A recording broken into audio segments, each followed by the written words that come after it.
I've come close to relapsing more times than I'd like to admit. Sometimes, honestly, it wasn't even about the urge, it was about what triggered it. In this video, I'm going to break down the 5 biggest triggers that nearly made me gamble again, and how I deal with them now.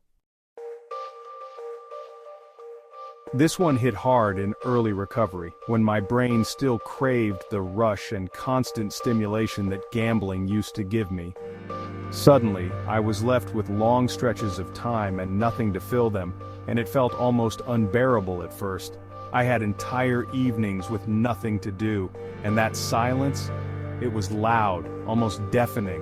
The emptiness made every minute feel like an hour, and I didn't know what to do with myself. Boredom is dangerous when gambling was your escape. You start romanticizing it, remembering only the excitement and forgetting the pain it caused. The urge to fill the void can be overwhelming. You start justifying one little bet to pass the time. It's easy to convince yourself that just a few minutes won't hurt, but that's how the cycle begins again. What helps? Planning my day in advance, keeping emergency tasks or hobbies nearby, like walks, journaling, or calling someone, and blocking access when I'm alone with nothing to do. Even simple activities like working on a puzzle or painting can make a huge difference in breaking the cycle of boredom and temptation. When life gets overwhelming, your brain wants relief. Gambling used to be my fast escape. Financial stress was actually one of my biggest triggers. Ironic, right? I'd think, maybe one win will fix everything. Maybe just one quick bet. What helps? I name what I'm feeling: anger, fear, pressure. I take a walk, meditate, or even cry it out. Just letting the emotion move instead of numbing it. And I remind myself, gambling will only make things worse. This one surprised me. I felt good, strong, clean for over 30 days, and that voice creeps in. You've got this now, you can handle just a little. You're not addicted anymore. That's the voice of addiction, dressed up as confidence. What helps?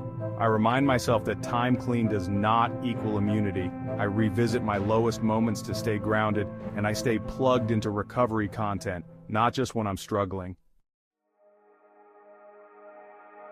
When you're alone with your thoughts, especially at night, it's easy to start searching for something, anything, that makes you feel connected to the world. The silence can feel overwhelming, and the urge to escape it grows stronger. In those quiet hours, you might find yourself reaching for distractions just to fill the emptiness. For me, gambling used to fill that void. It gave me something to look forward to, a rush of excitement. Even if deep down I knew it was toxic and destructive, it was a way to avoid facing my feelings. Loneliness whispers that no one cares if you relapse, that no one's really watching or would even notice. It tries to convince you that you're completely on your own and that your struggles don't matter. But what helps me is reaching out, messaging someone I trust, even if it's just to say, I'm feeling off today. That small act can break the cycle of isolation. Or, choosing to watch a recovery video like this one instead of opening a gambling app. It's a reminder that you're not alone, and that support is out there if you look for it. Scheduling daily human interaction, even if it's just a quick check-in or a short conversation, can make a big difference. It helps you remember that connection is possible, and that reaching out is a sign of strength, not weakness. Oddly enough, I found that success became a trigger too, not just the tough moments. It was surprising. Sometimes the happiest news would set off the same old patterns. I'd get good news, a bonus at work, a raise, or even just a free evening. And my first thought was, you deserve a little fun. Celebrate with a bet. It felt like every win was an excuse to chase another high. Addiction can hijack joy just like it hijacks stress.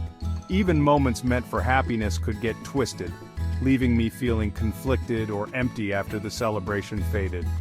What helps is learning to celebrate in safe, healthy ways, like sharing a meal, listening to music, or calling friends to share the good news. These moments build real connection and joy. I try to pre-decide how to spend extra money, making a plan before temptation hits. It's a way to protect myself and my future, and I always ask myself, will this choice add to my life, help me grow, or could it put everything I care about at risk? That pause makes all the difference.